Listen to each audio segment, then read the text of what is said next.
জনাইছে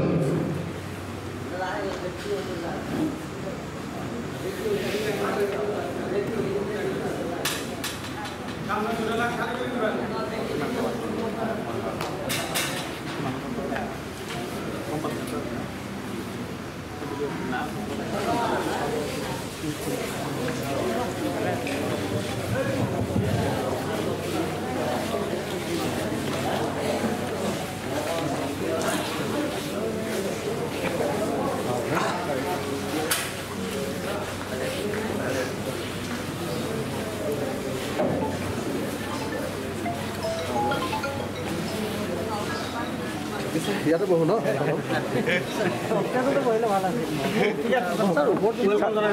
তাৰ ওপৰত যাক ওপৰত যাক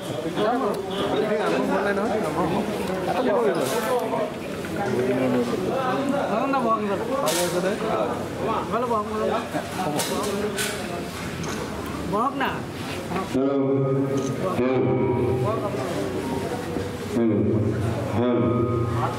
তথা কংগ্ৰেসেৰ এজন সক্ৰিয় সদস্য তেখেতে কাৰ্যক্ৰমত যোগদান কৰিব মই নাম মতা প্ৰতিজন মানুহে আহি সন্মানীয় সভাপতি মহোদয়ৰ পৰা গামোচা লয় কোহিনুৰ ৰহমান ইউডিএফৰ পৰা কোহিনুৰ ৰহমান সাইদুৰ ৰহমান সাইদুৰ ৰহমান ইউডিএফৰ পৰা ইউডিএফৰ জ্যেষ্ঠ 5 নম্বৰ বৰুৱা ছাৰ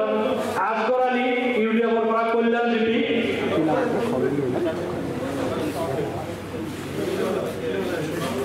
আমিজুল হক ইউডিএফৰ পৰা ফকিৰপাৰা জিপি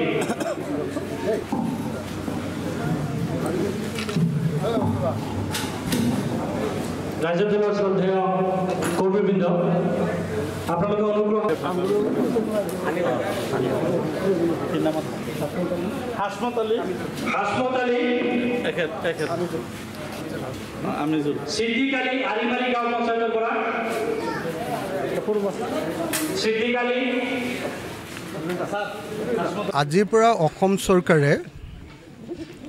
চিকিৎসালয়বিলাকৰ মাচুল বৃদ্ধি কৰিবৰ কাৰণে যি সিদ্ধান্ত লৈছে আমি এই সিদ্ধান্ত বাতিল কৰিবৰ কাৰণে অসমৰ বিজেপি চৰকাৰক দাবী জনাইছোঁ হিমন্ত বিশ্ব শৰ্মাই অসমৰ ৰাজনীতিৰ আটাইতকৈ দীঘলীয়া কালৰ স্বাস্থ্যমন্ত্ৰী আছিল আৰু এতিয়াও তেখেত স্বাস্থ্যমন্ত্ৰী তেখেত স্বাস্থ্যমন্ত্ৰীত্বৰ কালত অসমৰ কোৱালিটি হেল্থ কেয়াৰ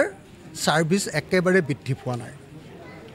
তেখেতৰ স্বাস্থ্যমন্ত্ৰীত্বৰ কালত এতিয়ালৈকে আমি গুণগত স্বাস্থ্য সেৱা লাভ কৰা নাই য'ত গুণগত স্বাস্থ্য সেৱা প্ৰদান কৰিব পৰা নাই তাত কেতিয়াও এনেকৈ বাৰম্বাৰ এনেকুৱা হেল্থ কেয়াৰ ছাৰ্ভিচৰ মূল্য বৃদ্ধি কৰি থকাটো এনেকৈ বাৰম্বাৰ মাচুল বৃদ্ধি কৰি থকাটো কেতিয়াও মানি ল'ব নোৱাৰি আৰু সেইকাৰণে অসমৰ মুখ্যমন্ত্ৰী আৰু অসমৰ স্বাস্থ্যমন্ত্ৰীক আমি আজি যি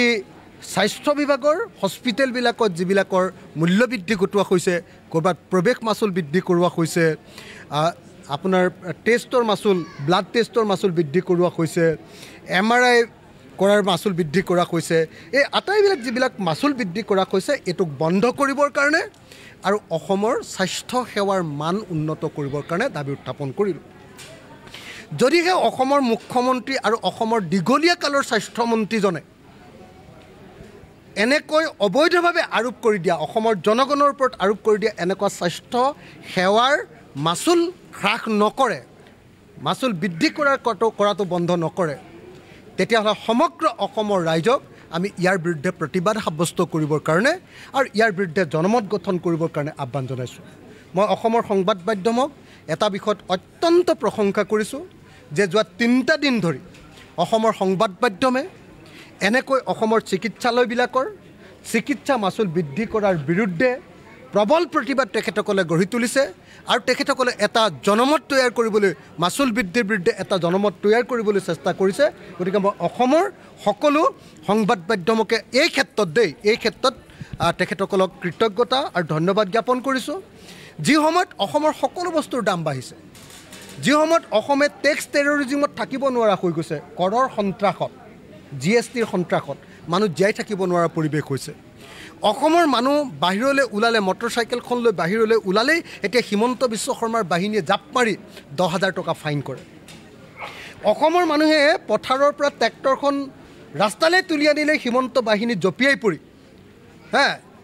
মানে তেওঁলোকে আমাৰ ওপৰত কৰ আৰোপ কৰে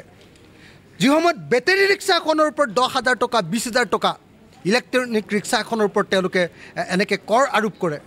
যি সময়ত অসমৰ মানুহৰ কোনো ধৰণৰ উপাৰ্জন বৃদ্ধি হোৱা নাই সেই সময়ত আপোনালোকে সকলোৱে দেখিছে যে কালিৰ দিনটোত পৰহিৰ দিনটোত ৰাজ্যসভাত প্ৰকাশ পাইছে যে অসমৰ এজন মানুহৰ গড় ইনকাম গড় দৈনিক গড় বছৰিকা উপাৰ্জন হ'ল 1,20,000 টকা